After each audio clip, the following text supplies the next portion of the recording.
अभी कुछ महीने पहले की रिपोर्ट है।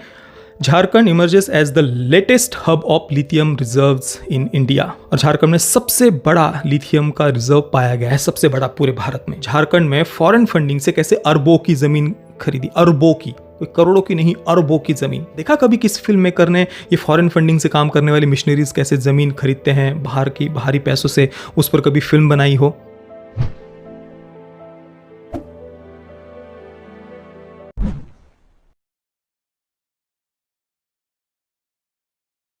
ओम नारायण नारायण नारायण नारायण। सब मित्रों को राम राम, सबका स्वागत है। दोस्तों कैसे हैं आप सब?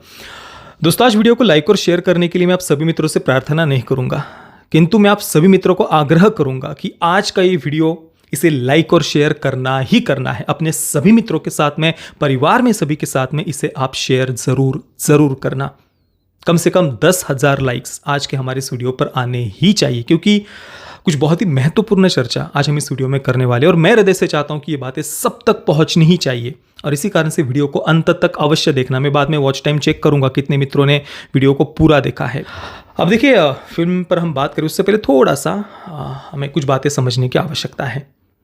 आपने पिछले 2-3 वर्षों में कई सारी जगहों पर, चाहे वो न्यूज़ चैनल्स हो या सोशल मीडिया पर भी, काफ़ी सारे वीडियोस वगैरह, रिपोर्ट्स, आर्टिकल्स वगैरह आपने देखे होंगे, पढ़े होंगे लिथियम के बारे में कि आने वाला समय किस प्रकार से इलेक्ट्रिक व्हीकल्स का है, ईवीज का है। और इलेक्ट्रिक व्हीकल्स में सबसे मुख्य क्या होता है? बैटरी होती है। और बैटरी का जो सबसे की कंपोनेंट है वो कौन सा है? लिथियम है, बराबर, बैटरी बनने के लिए। और इसी कारण से लिथियम आने वाले समय का, या आज ही कैसे एक वाइट गोल्ड बन गया है, कितना महत्व लिथियम का बढ़ गया है, इसको लेकर आपने बहुत सारे रिपोर्ट्स देखे और पढ़े ही होंगे। मैं थोड़ा सा अगर आपको पढ़कर बताऊं, lithium is a chemical element and key component of electric vehicle EV batteries. That's also known by another name, white gold. That's because in a future powered by batteries, from our electric cars to our smartphones, lithium is quickly becoming the most valuable commodity on the planet. पृथ्वी पर आज सबसे ज़्यादा valuable, कीमती, मौल्यवान ऐसी चीज़ lithium बनते जा रहा है, बन गया है ऑलरेडी। एक समय ये जगह ऑयल की थी और इसी कारण से आपने देखा अरब देशों में, जहाँ पर पहले कुछ भी नहीं था, वहाँ पर ऑयल मिलने के बाद में वहाँ पर क्या क्या हुआ, कैसे कैसे विकास, डेवलपमेंट वगैरह वहाँ पर हुए। हालांकि अभी दुनिया ऑयल से शिफ्ट कर रही है, ऑयल पर जो डिपेंडेंसी थी वो अभी कम होती जा रही है। लोग अलग अलग मार्ग, अलग अलग देश से भी खोज रहे हैं। इस कारण से आप अभी देख रहे होंगे सऊदी अरेबिया में भी इवन किस प्रकार से वहाँ पर रिफॉर्म्स लाए जा रहे हैं। वहाँ के क्राउन प्रिंस मोहम्मद बिन सलमान, वो वहाँ पर कितने सारे पिछले 3-4 वर्ष, 4-5 वर्षों में उन्होंने कितने रिफॉर्म्स वहाँ पर लाए, क्या क्या रूल्स लाए। एंटरटेनमेंट इंडस्ट्री को कैसे बढ़ावा दिया जा रहा है, थिएटर्स खोले जा रहे हैं, एक पूरा नया शहर लास वेगास की तरह बनाया जा रहा है, वगैरह वगैरह। सब आपने न्यूज़ पिछले कुछ 2-3 वर्षों में देखी होंगी। क्योंकि ठीक है, आने वाले 20-30 वर्षों तक तो पूर्ण रूप से हम ईवी पर शिफ्ट नहीं होंगे, पर पूरा शिफ्ट होने के बाद में थोड़ी ना वो तैयारी शुरू करेंगे। इसी कारण से अभी से अरब देशों ने अपनी इकोनॉमी को दूसरी तरफ मोड़ना शुरू कर दिया है। तो अभी दुनिया जहाँ शिफ्ट हो रही है ईवीज की तरफ, तो वहाँ पर सबसे महत्वपूर्ण क्या है? लिथियम, जिसे आज वाइट गोल्ड कहा जा रहा है। इसी से आप समझ सकते हैं कि जिन देशों के पास में लिथियम है वो देश आगे जाकर के सबसे ज़्यादा ग्रो होंगे। अब कल्पना करिए, जिन देशों के पास में आज लिथियम है वो क्या चाहेंगे कि उनकी मोनोपोली बनी रहे लिथियम पर, लिथियम एक्सपोर्ट पर। सब लोग उनसे ही लिथियम परचेस करें, वे ही प्रोड्यूस करें, इससे उनका फ़ायदा होगा। अब लिथियम प्रोड्यूस करने वाली जो देश है उनमें सबसे मुख्य कौन है? जो कुछ 3-4 मुख्य देश है उनमें चाइना भी मुख्य देशों में से एक आता है, लिथियम प्रोड्यूस करने वाले देशों में से। अब वो क्या चाहेंगे दूसरा कोई देश इसमें ना आए, उनकी मोनोपोली बनी रहे। इसके लिए वो क्या करेंगे कि जिन देशों में जो चाहे कोई डेवलपिंग नेशन हो या जिनको वो थर्ड वर्ल्ड कंट्री कहते हैं वगैरह वगैरह, वहाँ पर अगर कहीं पर लिथियम की कोई खदान मिलती भी है, लिथियम का कोई सोर्स के बारे में पता चलता भी है, तो चाइना हो, वो क्या करेंगे कि उन देशों के वामपंथियों को, अर्बन नक्सल्स को, अर्बन नक्सल माइंडसेट के फिल्म मेकर्स को वो फंड करेंगे। किसके लिए? कि लोगों को उकसाया जाए, भड़काया जाए, उस लिथियम को कभी भी वो देश बाहर निकालने में सफल ना हो।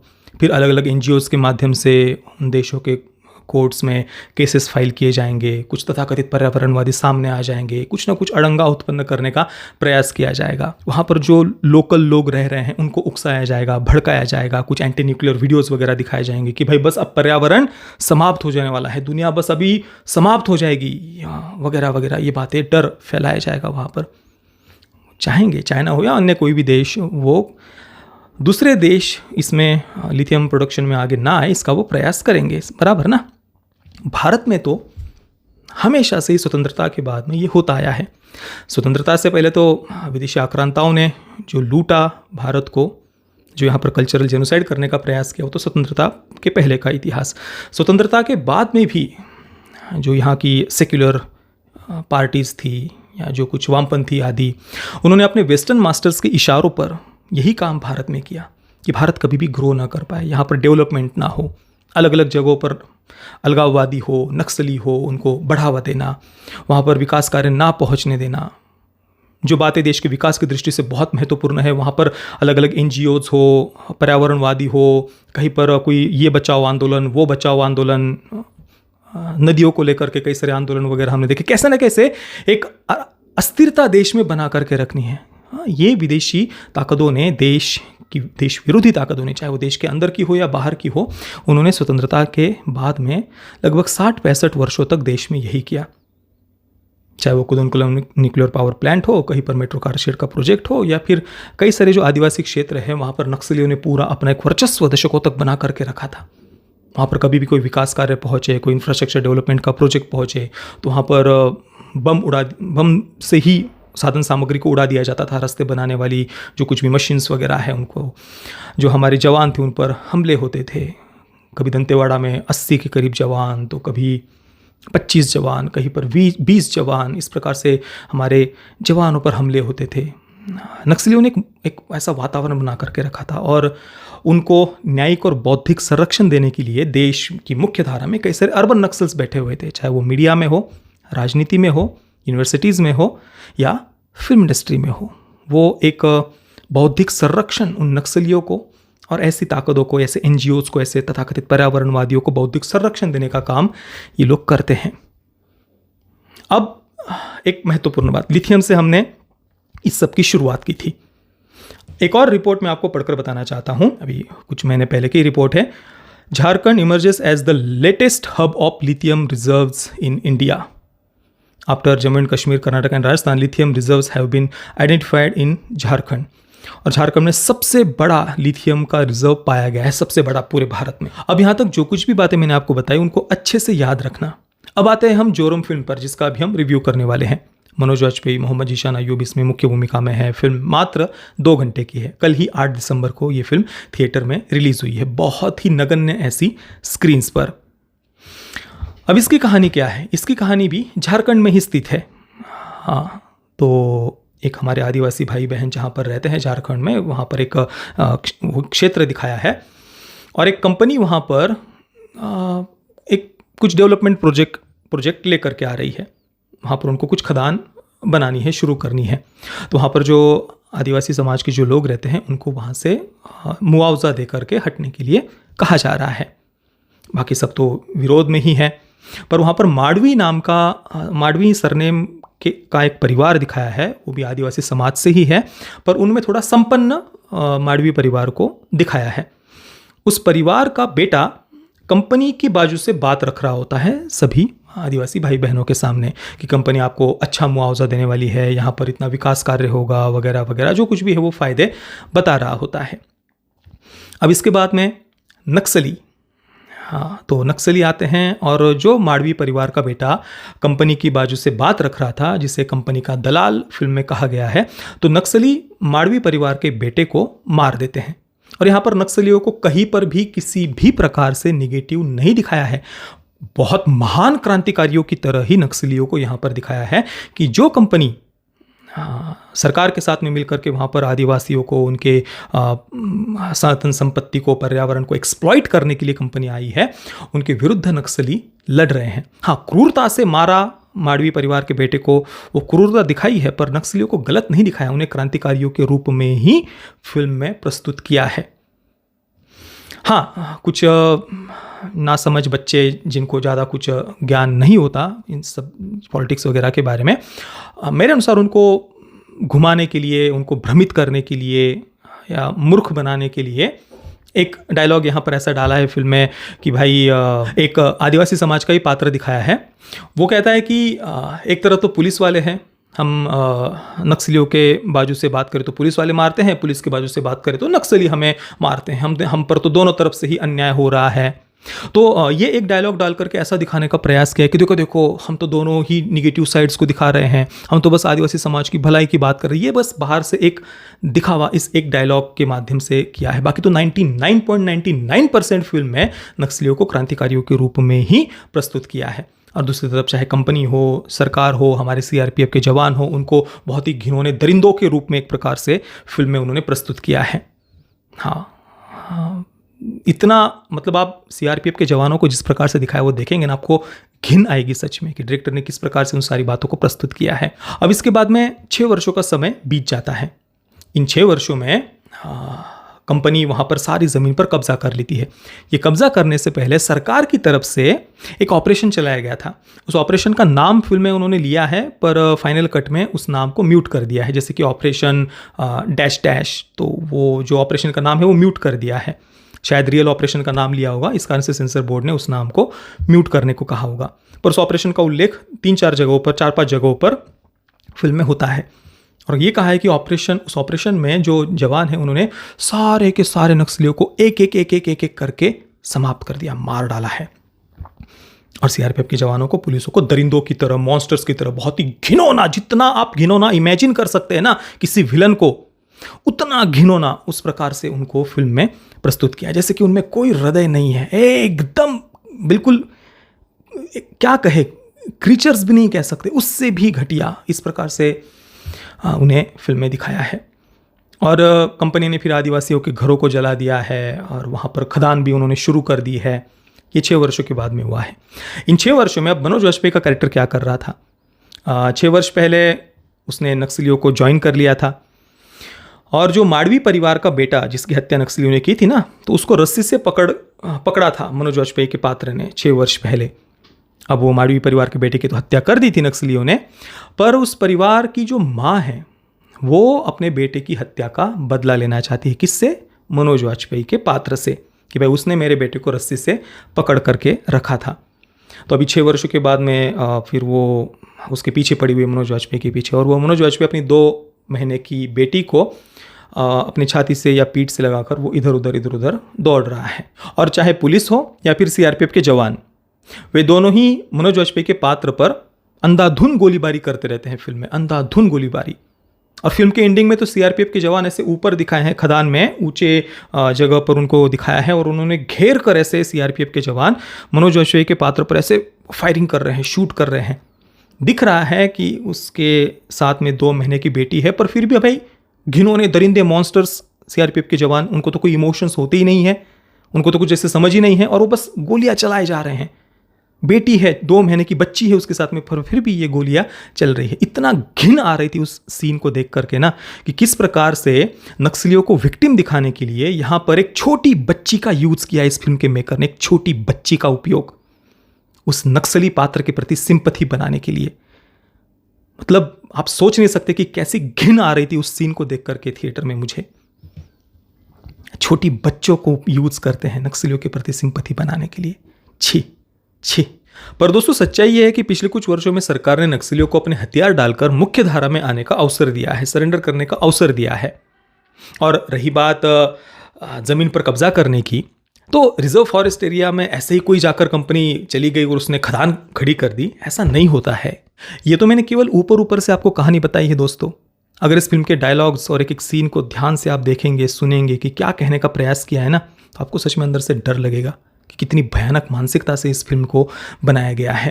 देखिए दोस्तों, मैंने कई बार ये बात बताई है कि जो वामपंथी होते हैं, communist, socialist, leftist, urban Naxals वगैरह, जो कुछ भी आप कहिए, ये हमेशा समाज के गरीब और पिछड़े वर्ग को, हमारे आदिवासी भाई बहनों को, उनको हमेशा पिछड़ा हुआ ही रखना चाहते हैं। उन्हें कभी भी मुख्य धारा में ये आने ही नहीं देना चाहते, उनको हमेशा गरीब ही वे रखना चाहते हैं। क्योंकि अगर वे मुख्य धारा में आ गए तो इनकी राजनीति, इनका पॉलिटिक्स कैसे चलेगा भाई? इस कारण से कभी भी किसी छोटे गांव में, आदिवासी क्षेत्र में कहीं पर कोई डेवलपमेंट का प्रोजेक्ट जाता है, कोई इंफ्रास्ट्रक्चर डेवलपमेंट का प्रोजेक्ट जाता है, इवन सड़कें, हाईवे ही कभी बनती है तो भी उन बातों का विरोध किया जाता है। एक पूरा इकोसिस्टम लग जाता है। कभी भूमि अधिग्रहण में अड़ंगे डालेंगे, कोर्ट में केसेस फाइल कर दिए जाएंगे उस प्रोजेक्ट के विरुद्ध, कई सारे पर्यावरणवादी खड़े हो जाएंगे वगैरह वगैरह, बहुत सारे। ये तो अभी पिछले कुछ वर्षों में ये बातें थोड़ी कम हुई है, बाकी स्वतंत्रता के बाद में तो ये सिस्टमेटिक वे में होता आ रहा था। जिनका शासन था वे भी यही चाहते थे, वेस्टर्न मास्टर्स के इशारों पर। और बाकी छोटे मोटे कहीं पर कुछ प्रोजेक्ट साइन भी होते थे तो वहाँ पर भी ढेर सारा कमीशन लेना, उसमें अपना कट लेना। और जब कमीशन, भ्रष्टाचार वगैरह टेंडर साइन करते समय, देते समय होता था तो उसमें फिर जो वहाँ पर जो जिनकी ज़मीन होती थी उनको भी पूरा मुआवजा नहीं दिया जाता था। ये होता था सेक्युलर पार्टीज़ के समय, सारा भ्रष्टाचार करके खुद ही पैसा खा जाते थे। जिन कंपनीज को टेंडर देने के नाम पर खूब ढेर सारा ऐसा मोटा कमीशन लिया जाता था, और जिनकी ज़मीन होती थी उनको भी मुआवजा नहीं दिया जाता था। और ऊपर से फिर ये जो पर्यावरणवादी, नक्सली, अर्बन नक्सल्स, हाँ, तो इनको भी काफ़ी ऐसे बड़ा किया जाता था। उनके ऊपर अवार्ड्स की बौछार और क्या क्या पुरस्कार वगैरह दिए जाते थे, सब कुछ होता था इस सिस्टमेटिक वे में। और फिर वो कंपनीज भी जो ना समय पर वो काम पूरा कर पाते थे, इधर ये कमीशन और भ्रष्टाचार के नाम पर पैसे खाने का काम शुरू ही रहता था, और जिनकी ज़मीन थी उनको ढंग से मुआवजा भी नहीं मिलता था। अभी 2014 के बाद में हम देख रहे हैं कि कोई भी क्षेत्र आप ले लीजिए, इंफ्रास्ट्रक्चर का कोई भी क्षेत्र आप ले लीजिए, पहले की अपेक्षा 20 से 30 गुना ज़्यादा तेज़ी से काम हो रहा है। आज मुआवजा भी बराबर सही से मिल रहा है। मैंने तो खुद हमारे यहाँ पर देखा है, समृद्धि महामार्ग, जो बड़े बड़े नेशनल हाईवेज़ बन रहे हैं, हमारे खुद के परिवार में कई लोगों को उस ज़मीन जब हाईवे के प्रोजेक्ट में जाती है तो वो पैसे कितना मिलना वगैरह सब हो रहा है प्रॉपर अभी, और पहले का समय अलग था। और इस प्रकार से स्वतंत्रता के बाद में 60 से 65 वर्षों तक देश कैसे पिछड़ा हुआ बना रहे। वेस्टर्न मास्टर्स जैसे हमारे देश को देखना चाहते थे ना, थर्ड वर्ल्ड कंट्री, और वो एक्सप्लॉइट करते रहे भारत को। इस कारण से पूरा एक ऐसा सिस्टम बना करके रखा था, जो सिस्टम अभी टूट रहा है। इसी कारण से कई लोग परेशान हैं। और ये वही इकोसिस्टम है, ये वामपंथियों का, सोशलिस्टों का, कम्युनिस्टों का, अर्बन नक्सल्स का। वे हमेशा हमारे समाज के गरीब और पिछड़े वर्ग को वो पिछड़ा हुआ ही रखना चाहते हैं, गरीब ही रखना चाहते हैं। इसी कारण से उनकी गरीबी को रोमेटिसाइज करके उनके हाथ में हथियार पकड़वा कर ये अराजकता, अनार्की का वातावरण बनाने का प्रयास करते हैं। और उन्हें ये बताते हैं कि आप कोई क्रांति ला रहे हो सिस्टम के, देश के, हमारे जवानों के अगेंस्ट जा करके, पर ये बस अपने पॉलिटिकल प्रोपेगेंडा के लिए उनका यूज करते हैं। आप खुद ही सोचिए ना दोस्तों, पिछले 2-3 महीनों में ही मैंने ये इस सेम थीम के बारे में कितनी बार चर्चा की है। कम से कम 12-13 वीडियोस हो गए होंगे अलग अलग फिल्मों या वेब सीरीज के रिव्यू के, क्योंकि लगातार इसी थीम पर फिल्में बनाई जा रही। भाई कुछ भी हो जाए, इनका यही थीम कि भाई कहीं पर कोई ऐसा डेवलपमेंट का प्रोजेक्ट जा रहा है तो ये बताया या तो ये दिखाएंगे कि भाई ट्राइबल्स का कल्चर समाप्त हो गया या खतरे में आ गया, या पर्यावरण खतरे में आ गया, या तो कोई बहुत बड़ा संकट आ गया उस डेवलपमेंट के प्रोजेक्ट से, और फिर उसके विरुद्ध विद्रोह। इवन अभी आई विद आर्चीज में भी आप देख लीजिए, कल ही मैंने इसी थीम पर बात की थी। लगातार इनका यही एक्टिविज्म फिल्मों के माध्यम से, वेब सीरीज के माध्यम से चलता ही रहता है। और जिन वेस्टर्न मास्टर्स की बड़े ये उनकी प्रशंसा करते हुए थकते नहीं है ना वामपंथी, वही वेस्टर्न मास्टर्स अपने देशों में क्या करते हैं वो हमने the killers of the flower moon में देखा। अगर आपने मेरा killers of the flower moon का रिव्यू नहीं देखा तो वो अवश्य देखना। वहाँ पर वे अपने ट्राइबल एरिया में किस प्रकार से उन्हें एक्सप्लॉइट करते हैं, वहाँ पर कैसे ऑयल रिफाइनरी की बड़ी बड़ी फैक्ट्रीज डालते हैं ट्राइबल एरिया में, पर दूसरे देश विकास ना कर पाए। इस कारण से वहाँ पर इस प्रकार से एक अस्थिरता, भय, डर उत्पन्न, ये डर दिखाने का प्रयास करना और ये बताना कि भाई देखो देखो यहाँ पर विकास आ जाएगा तो देखो देखो पर्यावरण समाप्त हो जाएगा, आपकी ज़मीन छीन रही है सरकार, ये हो जाएगा, तो हमेशा गरीबी बने रहे, वो कभी भी उस गरीबी से बाहर ना निकले। इस कारण से गरीबी को रोमेटिसाइज किया जाएगा, डर दिखाया जाएगा, कभी एंटी न्यूक्लियर वीडियोस दिखाए जाएंगे। और ऐसे फिल्में उसको एक बौद्धिक प्रोटेक्शन देने का काम करती है एक प्रकार से, सब मुझे लगता है। ये मैंने अपना ओपिनियन बताया। बाकी जिन्हें इस फिल्म के मेकर्स को संत मानना है और उनकी पूजा करना है, बिल्कुल आप कर सकते हैं। हो सकता है कि मैं गलत हूँ, मैं कोई किसी पर आरोप नहीं लगा रहा। आप बिल्कुल इस फिल्म के मेकर्स की पूजा कर सकते हैं, कोई दिक्कत की बात नहीं है। पर मुझे तो डर लगता है भाई ऐसी फिल्में जब मैं देखता हूँ कि कितनी भयानक मानसिकता से ऐसी फिल्में बनाई जाती है। और जहाँ तक बात है हमारे आदिवासी भाई बहनों की ज़मीन हड़पने की, तो भाई कई सारी ऐसी खबरें आती है जहाँ पर फॉरेन फंडिंग से काम करने वाले जो मिशनरीज होते हैं वे किस प्रकार से इन ट्राइबल एरियाज में कैसे ज़मीन पर कब्जा कर लेते हैं। कितने सारे उदाहरण हैं, कितने सारे। अभी 3-3.5 वर्ष पहले की ही न्यूज़ है कि केरला के बिलीवर्स चर्च ने झारखंड में फॉरेन फंडिंग से कैसे अरबों की ज़मीन खरीदी। अरबों की, कोई करोड़ों की नहीं, अरबों की ज़मीन। और ये तो एक उदाहरण है, ऐसे तो अनगिनत उदाहरण है। और झारखंड में ही ज़मीन खरीदी है। देखा कभी किस फिल्म मेकर ने ये फॉरेन फंडिंग से काम करने वाले मिशनरीज कैसे ज़मीन खरीदते हैं बाहरी पैसों से, उस पर कभी फिल्म बनाई हो? मैंने तो नहीं देखा। पर हाँ, विकास कार्य का विरोध करेंगे, उससे हमारे जो आदिवासी भाई बहन हैं वो खतरे में आ जाते हैं विकास से। बाकी फॉरेन फंडिंग से कोई ऐसी अरबों की ज़मीन भी खरीद लेना तो भी हाँ, तब उनकी ज़मीन वो खतरे में नहीं आती। वो तो उन बातों को तो छुपा दिया जाता है। इन बातों को समझिए दोस्तों। आज हम देश जो ग्रो हो रहा है, जो इंफ्रास्ट्रक्चर डेवलपमेंट के कई सारे विकास कार्य हम देख रहे हैं, जो सड़कें बनते हुए हम देख रहे हैं, वो ऐसे ही नहीं बन जाती। उसके पीछे कितनी सारी ताकतें होती है कि देश ग्रो ना कर पाए। इस कारण से कितनी सारी ताकतें, उसमें अड़ंगा डालने के लिए क्या क्या षड्यंत्र रचे जाते हैं बाहर से। ये बातें समझिए। ये मैंने कई बार ये बातें बताई हुई है। आज से 5 वर्ष पहले जब मैंने रॉकेटरी द नाम्बी इफेक्ट का केवल पोस्टर रिलीज हुआ था, वो वीडियो में जब मैंने बताया था, उसमें मैंने ऐसे कई सारे उदाहरण आपको दिए थे। कुदनकुलम न्यूक्लियर पावर प्लांट का मैंने आपको उदाहरण दिया था। हमारे साइंटिस्ट, वैज्ञानिक, उनकी कैसे बिल्कुल मिस्टीरियसली डेथ हो गई पिछले कुछ 2014 से पहले। कई सारे ऐसे उदाहरण। तो ये होता है, ये कोई कपोल कल्पित बातें नहीं है। तो मैं जोरम को दूंगा 0/10 स्टार्स। इसको तो माइनस में उल्टा स्टार्स देने चाहिए। कुछ पॉजिटिव फीलिंग तो नहीं, पर डर लगता है ऐसी फिल्में देख करके। बाकी पेरेंटल गाइडेंस की बात की जाए तो फिल्म में कोई सेक्स, न्यूडिटी, वायलेंस नहीं है। यूएस सर्टिफिकेट के साथ इसे थिएटर में रिलीज़ किया गया है। बाकी आपने ये फिल्म देखी तो नहीं होगी, पर अगर गलती से देख ली है तो आपका अनुभव कैसा रहा, आपके विचार क्या है, मुझे आप नीचे कमेंट में अवश्य बताना। ये वीडियो देखने के लिए आप सभी मित्रों का बहुत बहुत धन्यवाद। जय श्री राम, वंदे मातरम।